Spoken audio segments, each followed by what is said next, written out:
to share with you the CSL global theme. And the global theme for the month of April is stepping into the unknown, with a specific focus today on the winds of change. So today we're going to look at how we can positively navigate changing circumstances of our lives using God qualities, using spiritual principles. And for me, I don't know about for you, but for me, change is coming on a personal level, it's coming on a professional level, and right now I believe it's on a societal level that is unprecedented. So I think that whomever came up with this topic, that the intuition and the foresight for the ideas of the winds of change was absolutely right, in line with spirit. So the winds of change, it's a common saying, but I wondered about its origin, so I looked it up. And I just want to tell you a little bit about this idea of the winds of change. So in 1960, in Cape Town, South Africa, the prime minister at that time was Prime Minister Mignonne, and he was addressing the South African Parliament, which was under British rule at the time. Most of Africa was under European rule at this time. And he, in addressing the Parliament, he acknowledged that the Black people of Africa were, quite rightly, claiming the right to rule themselves.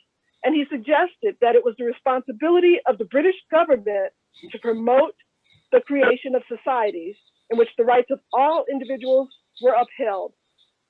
And the famous quote is, "The wind of change is blowing through this continent. Whether we like it or not, this growth of national consciousness is a political fact. We must all accept it as fact, and our national policies must take account of it." So, between January 1, 1960 and December 31st of 1961, 17 African countries gained their independence from Britain, from France, and from Belgium.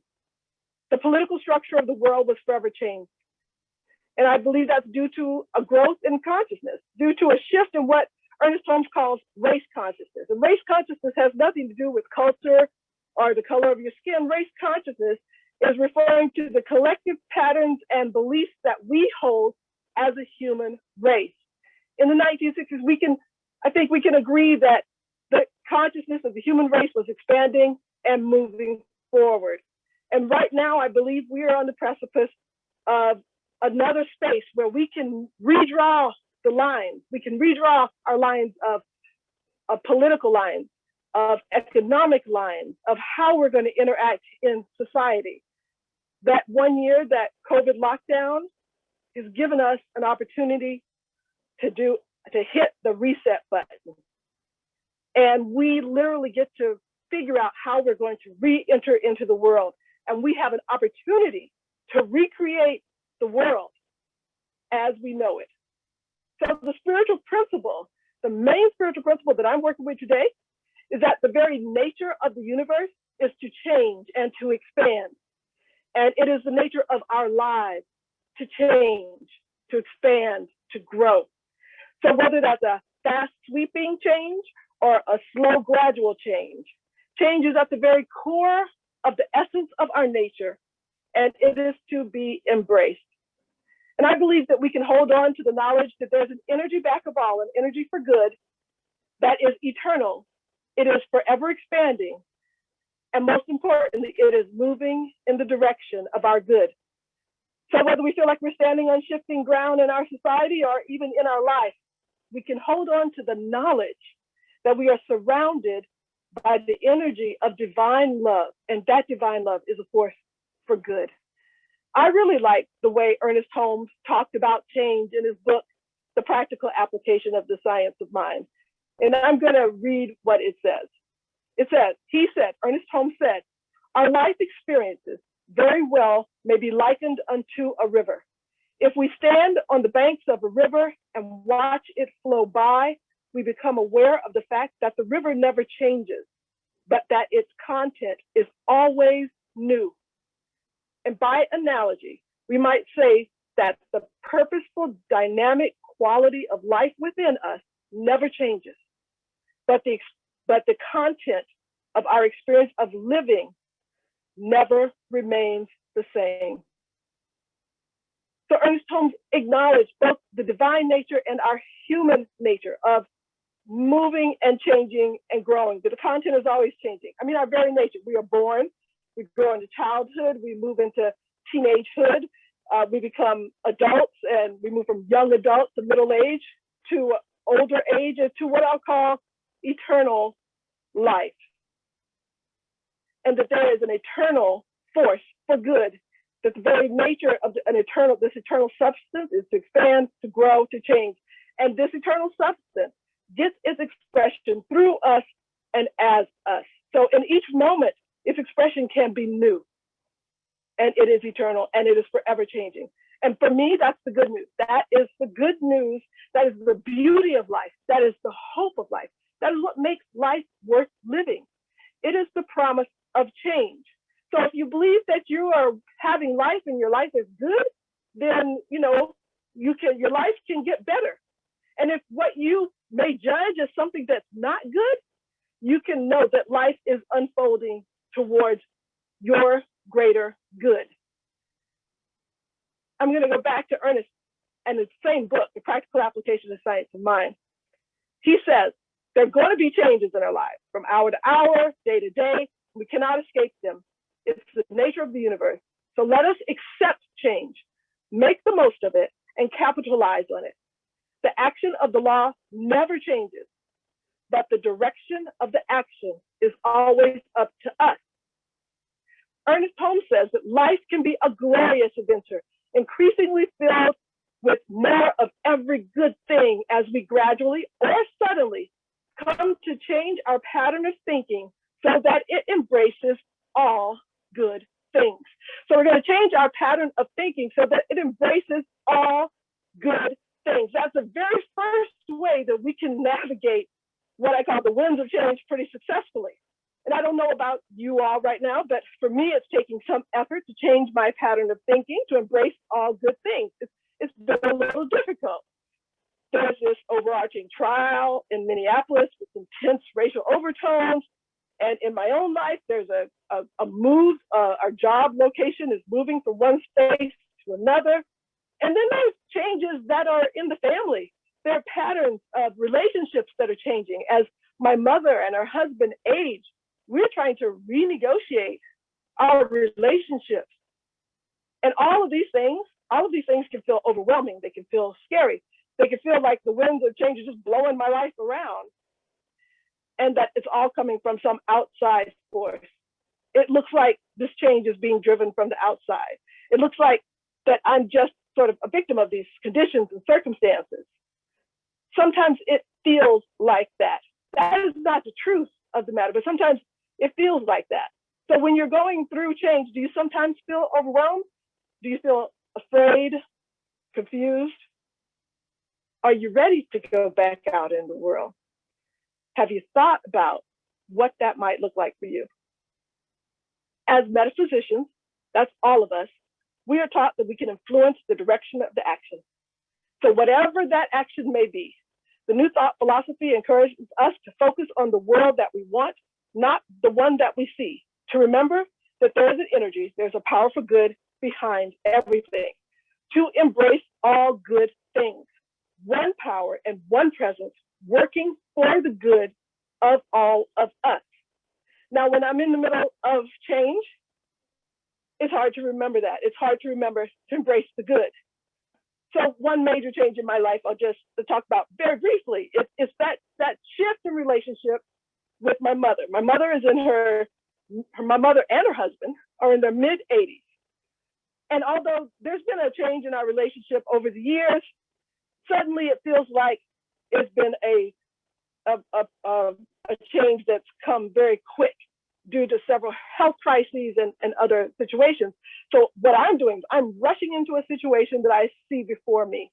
And in this case, what I see, and I'm going to say, what I see is my mother who needs my help. She needs my help. That's what I see. But she is refusing the type of help that I am offering. So the energy of the situation becomes one of power and control versus one of love and understanding. Our actions towards one another can become stagnant and our words can become strained. So we're having a little difficulty negotiating the shifting dynamic within our relationship. I sometimes drift into a fantasy and see my mother as a victim, and I see myself as savior. And so in doing so, I am forgetting that there is an easy flow of good, that there is a power for good, and that power for good is working for me, and it is working for her. It is no respecter of persons.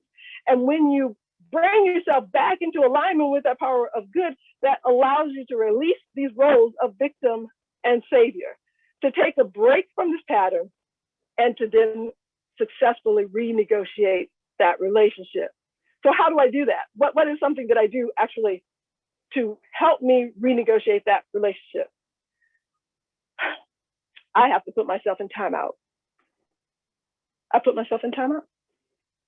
I have to bring into conscious awareness, whether it is through my breath, through meditation, or through prayer. I have to bring into conscious awareness the presence of God.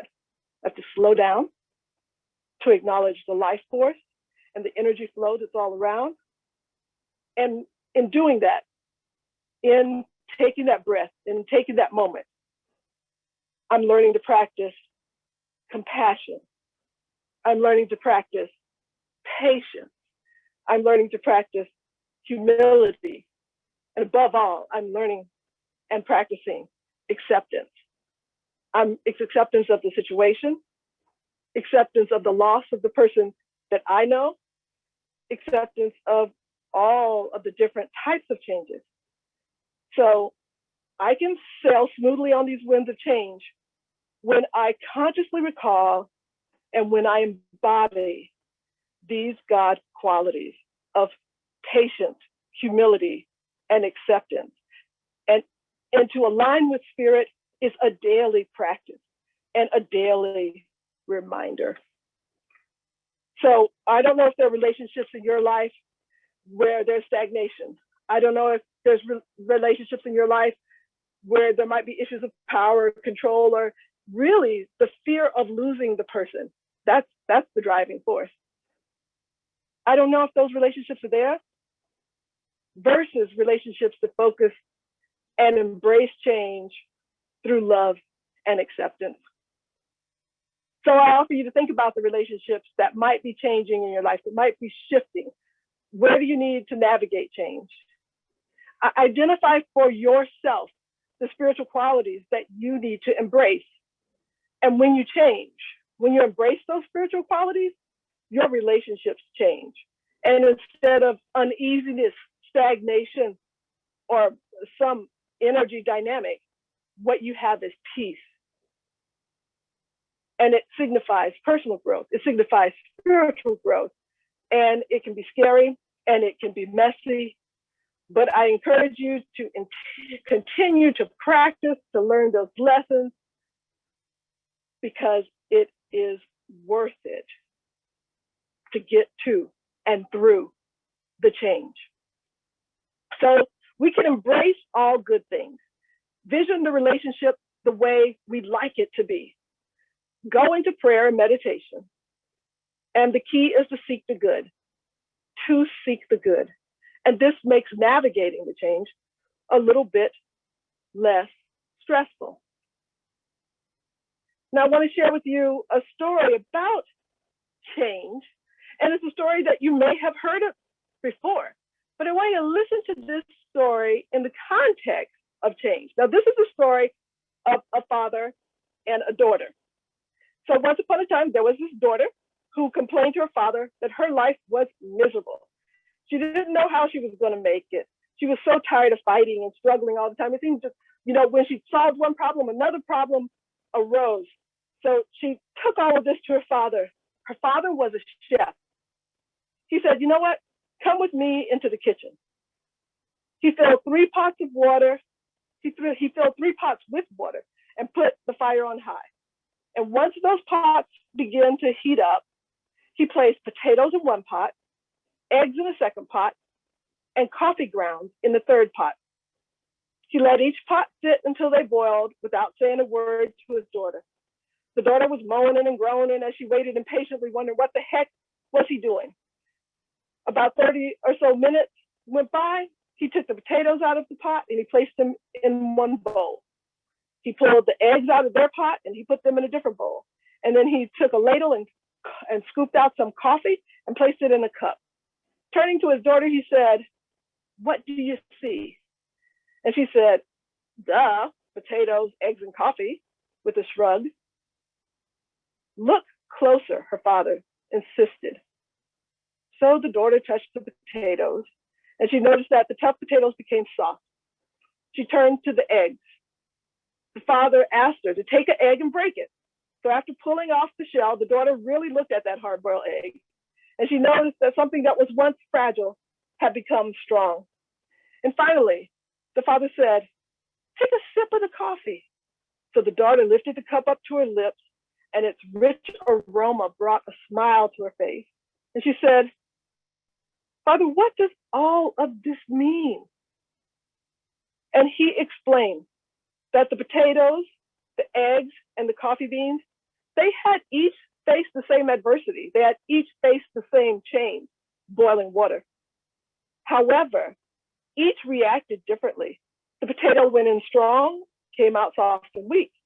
The eggs were fragile, and then their outer shell became hard when put in the boiling water. But the coffee grounds were something altogether different, because when the coffee grounds were exposed to the boiling water, they changed the boiling water into something all brand new. And we can navigate change in this way. We can navigate change and make whatever is going on into something brand new. We can change that direction. We are the fish that are swimming in the water, and we can move that energy into the direction that we need it to go into. That is our call as metaphysicians. So in life, many of us see changes that feel like adverse circumstances, and they seem to be all around us. We come out differently, and it's just how you choose to react to the change, how you choose to navigate the change. So when you're going through a change of any kind, the only thing that truly matters is how you choose to react to the change and what you make of it. And remember what Ernest Holmes says: one way to shift or change the direction is to look at how you can embrace all the good things within the change. Now, when I hear this term, winds of change, I think of that change is devastating and just, that might lead to disaster. But I'm here to remind you that sometimes change leads us to hope. Say when we find a perfect mate and we want to get married, that's a hopeful change. When you leave your home for a cross-country adventure or get in your van like Jack, go on that adventure, that's a hopeful change. And I know that whenever I start a new job position, I am very hopeful. And then sometimes when I'm years into that job, I have to look back to that first place of where I was and say, okay, you wanted this change, and you were hopeful for it. So with change, there's fear of the unknown. We're always stepping into the unknown, but there's also hope. And there's hope because we have some power in that. So even changes you don't ask for can move you from stagnant places. So let me tell you a little bit about my current professional job site. For instance, at where I'm currently located, I'm working for the state of California. They are moving 200 of us from one department to another department. We didn't ask for it. A government official made that decision, and we are in the midst of the change. And I'm watching how different people are navigating that change, okay? And they're navigating it very different. There are people who've been at this one agency for over 20 years, and they are sad. They're sad to leave it. They're sad to not retire from that agency. They've got their friends, their affiliation, their life has been lived at that agency, and they are being moved. There are other people who are angry. They're angry because they had no choice in this decision to move. But then there's this third group of people. There's a third group of people, and they come up to me and they tell me that they are so happy for this move because they are believing in the possibilities of the change and what it's going to bring with it. They believe in possibilities for professional growth. They believe in possibilities for deeper understanding, for better collaboration. This final group, this is a group of change that believes in the hope of the change. And these people affirm our belief and flow in the energy that the good, that this change is moving us towards our greater good. So it's our nature to change. It's the nature of the universe to change. And it's our responsibility of how we navigate the change. Ernest Holmes has said, look for the good. So if we change, and if the universe is changing, doesn't it sort of go logically that the society could possibly change? And this is where the importance of vision comes in. So as the Centers for Spiritual Living move towards this idea of a world that works for everyone, that is where we hold the vision. That is how we help shift the direction of how we re-enter and recreate the world. A couple of weeks ago, I was doing some work with a church group around racial healing. And someone in that group said to me, she said, if we believe that we metaphysicians can determine the outcomes in our lives, then why can't we know that there will be a substantial change in this country to move us towards racial healing and social justice? Well, I couldn't argue with that statement. And I do believe that this is something CSL is moving towards, this type of societal change. And for so many people, this movement represents hope. It represents a greater expression of divine love.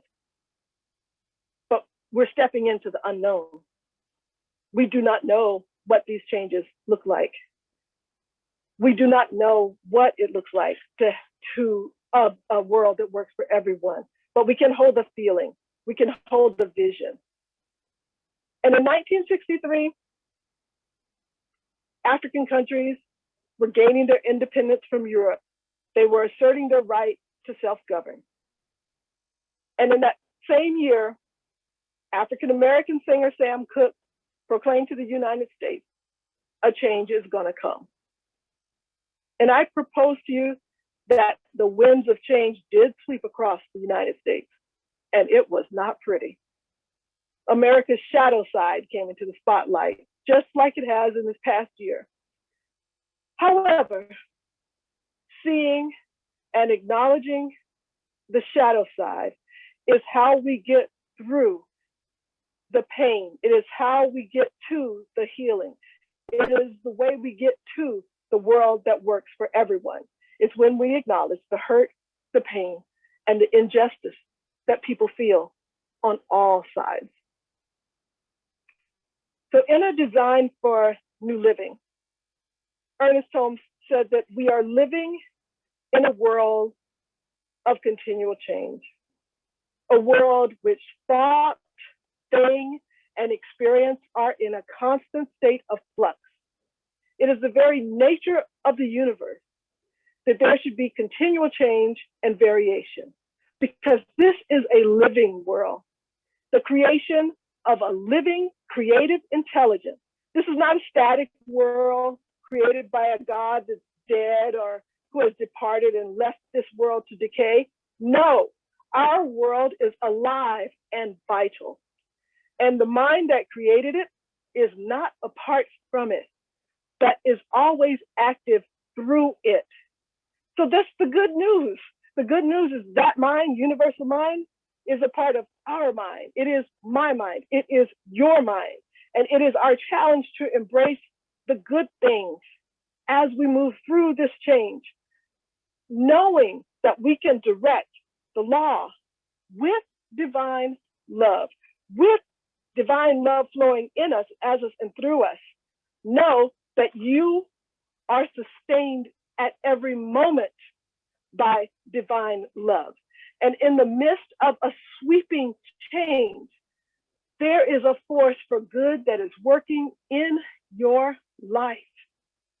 continually moving you forward as an individual in all aspects of your life and moving us forward as a society. It is a force that is a force for good.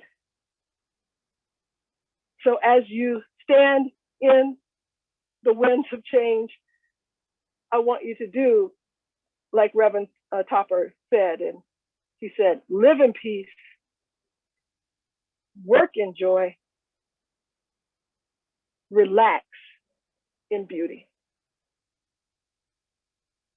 And so it is.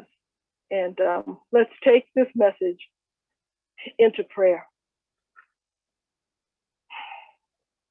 So I am knowing that there is only one power, only one presence. And that power and that presence and that divine mind is one that is divine love. And that I am an expression of that divine love, and each and every person here is an expression of that divine love. And I speak my word. I speak my word that there is a love, there is a joy, and there is a peace that the world did not give us as the world continues to swirl around. I speak my word that each of us can stand in the truth of knowing the peace and the love and the joy that is the peace and love and joy of God. And I am so grateful. I am so grateful for change. I am grateful for the opportunity to move from good to great. So grateful for the opportunity to move from stagnant to something that is pushing me forward. I am so grateful for this opportunity of love, this opportunity that is life. And I am grateful that life is eternal, and it is eternally moving towards good and eternally moving towards love. This is the truth. And just in knowing that truth, accepting that truth and being grateful for that truth, I release this word into the law. And together we say, so it is.